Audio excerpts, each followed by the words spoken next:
한 달 전만 해도 부동산을 매수한다는 얘기가 이곳저곳에서 들려왔습니다.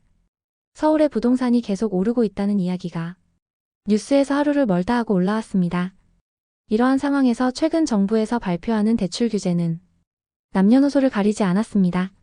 집 한 번 가져본 적 없는 생애 최초 첫 생활터전이 필요한 신혼부부, 아이를 키우기 위한 보금자리가 필요한 신생아 가구까지 투기꾼들뿐만 아니라 실수요자까지 대출을 막아버렸고 주머니에 현금이 있지 않은 이상 집을 못 사게 막아버린 것입니다. 근데 그거 아시나요? 주담대 6억 원 한도 규제는 외국인들에게 적용되지 않는 사실을요.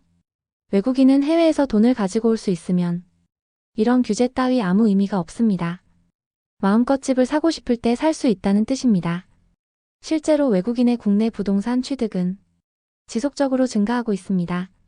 국토부 자료에 따르면 지난해 말 국내 주택을 소유한 외국인은 9만 8천 명으로 지난해 상반기 대비 5.4% 증가한 수치입니다. 특히 이 중 중국인의 주택 소유는 5만 6천 가구로 50% 이상을 차지합니다. 정말 압도적이죠. 중국인들은 돈이 되는 곳이라면 제주도부터 서울까지 가리지 않고 매수했습니다. 실제로 제주도엔 중국인이 산다라고 할 만큼 중국인 투자가 엄청 많죠. 저도 제주도에 갔을 때 마치 중국에 온 것 같은 기분이 들었습니다. 실제 중국인들이 집을 샀다는 사례를 소개해드립니다. 올해 3월 성북동의 고급 주택이 무려 119억 7천만 원에 팔렸는데 새 주인이 33세 중국 국적자였다고 합니다. 젊은 중국인이 한국의 100억대 아파트를 서슴없이 매수하는 시대가 온 거죠. 또 2021년 은행 대출 하나 없이 전액 해외 대출로 89억의 도곡동 타워팰리스의 펜트하우스를 37세 중국인이 매입했습니다. 매입가는 무려 89억 원. 4년이 지난 2025년 비슷한 층수의 매물은 190억 원에 나와 있습니다. 시세 차익만 100억 원입니다. 한국에 사는 30대라면 절대 살 수 없는 곳을 젊은 중국인들이 매수하고 임대를 놓고 시세 차익을 벌어 외화 유출이 벌어지고 있다는 게 지금 현실입니다. 한국인의 역차별은 이것뿐만이 아닙니다. 한국인은 집을 사면 6개월 이내 전입을 무조건 해야 하나 외국인은 의무 조건이 없습니다. 집을 사놓고 집에 실제 사지 않고 임대를 내놓고 있어도 괜찮다는 것입니다. 한국에서 대출을 받기 위해 서류만 수십 가지의 은행에 몇 차례 방문을 하고도 거기에 꼭 살아야 한다는 약속을 하는데 외국인들은 아무것도 없다니 정말 너무한 것 같습니다. 마치 외국의 나라를 파는 게 아닌가라고 생각까지 드네요. 국민에게는 각종 대출을 틀어막고 외국인에게는 아무 제약도 없이 부동산을 매입하는 걸 보면 무슨 생각이 드시나요? 물론 투기꾼들도 잘못이 있지만 이렇게 한국이 혼란스러운 틈을 타 집을 무리하게 사들이고 집값을 폭등시키면서 한국인이 오랫동안 살아온 곳을 해치는 것을요. 부동산업계 관계자는 말합니다. 집주인의 기준점은 단지 내 한 가구 거래만으로도 상향된다라고요. 전체 거래 중 1%에 불과한 외국인이 수도권에 몰리게 되면 많은 이들이 그토록 원하는 집값 안정화는 기대하기 어렵다 말합니다. 그래도 희망이 아주 없는 것은 아닙니다. 일부 정치인들은 이러한 사실을 이미 알고 있어 최근 부동산 역차별 금지법을 발의했는데요. 외국인의 부동산 취득에 대한 상호주의 원칙을 법률에 명시하고 허가제를 도입하는 노력을 진행 중에 있습니다. 외국인들은 대출 규제에서 자유롭다면 한국인들은 어떨까요? 최근 정부는 수도권을 중심으로 6억 원 초과 주택에 대한 대출을 전면 제한하는 규제를 발표했고 발표 즉시 시행에 들어갔습니다. 이로 인해 이젠 집을 살 수 없다는 분위기가 급속히 확산됐습니다. 그런데 이것은 단순한 분위기의 문제가 아닙니다. 국토부 통계에 따르면 서울에서 집을 산 사람 3명 중 1명은 6억 원 이상의 주택담보대출을 받은 것으로 확인됐습니다. 물론 자기 자본도 일부 들어갔겠지만 매달 이자로만 250만 원 이상을 내는 사람들이 수도 없이 많다는 이야기입니다. 현재 40대 중위소득이 약 400만 원 수준이라는데 만약 이들이 서울 아파트를 무리해서 매수했다면 한 달 수입의 70% 이상을 이자로 납부하며 살아야 하는 것이 지금의 대한민국 현실입니다. 문제는 여기서 끝나지 않습니다.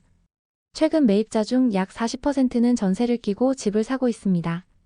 전세가가 오르면서 집값과의 차이가 줄어든 틈을 타 적은 돈으로 주택을 매수하고 이를 삶의 공간이 아닌 투기의 수단으로 삼고 있다는 분석이 나오고 있습니다.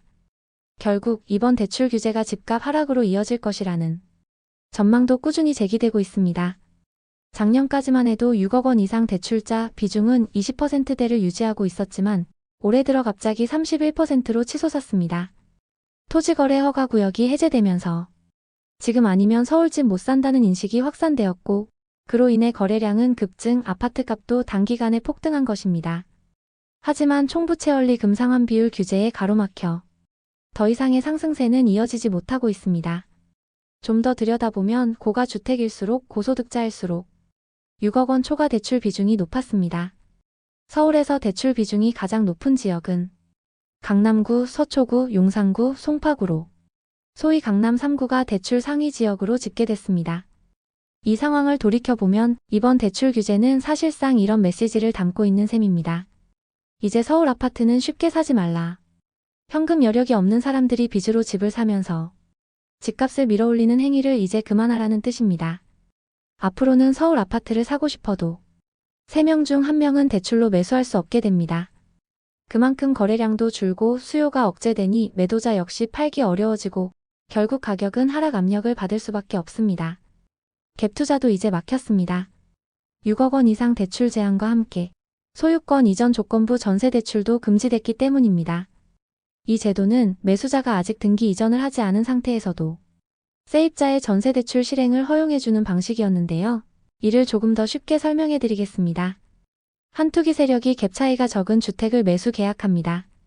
아직 소유권 이전 등기를 마치지 않았지만 잔금만 치르면 등기가 가능하죠. 그런데 그 잔금을 치를 자금이 부족하자 세입자와 전세 계약을 맺고 세입자는 은행에서 전세 대출을 받아 그 돈을 매수자에게 전달합니다. 결국 매수자는 자기 돈 거의 없이 세입자의 전세 대출로 집을 사고 집값이 오르면 시세 차익을 챙기는 구조였습니다. 이런 갭 투자 방식은 한때 전체 거래의 40%에 달했습니다. 절반 가까운 매수자가 내 돈 한 푼 없이 주택을 사고 값이 오르기만을 기다리는 투기꾼이었다는 뜻입니다.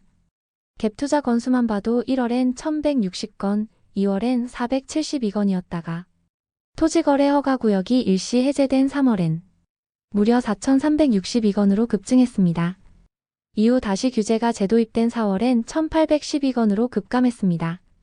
이처럼 정부의 이번 조치는 더 이상 주택을 투자 수단이 아닌 거주 공간으로 바라보라는 명확한 메시지를 담고 있는 셈입니다. 부동산 시장의 방향은 바뀌고 있습니다. 이제는 누가 더 빨리 사느냐보다 누가 끝까지 버티느냐의 싸움이 될지도 모릅니다. 투기가 아닌 거주의 가치를 되찾는 것이 지금 우리에게 필요한 변화 아닐까요? 이제 우리 모두 누가 살 집인가를 다시 한번 생각해봐야 할 때입니다. 끝까지 시청해주셔서 감사합니다. 도움이 되셨다면 구독과 좋아요 부탁드립니다. 감사합니다.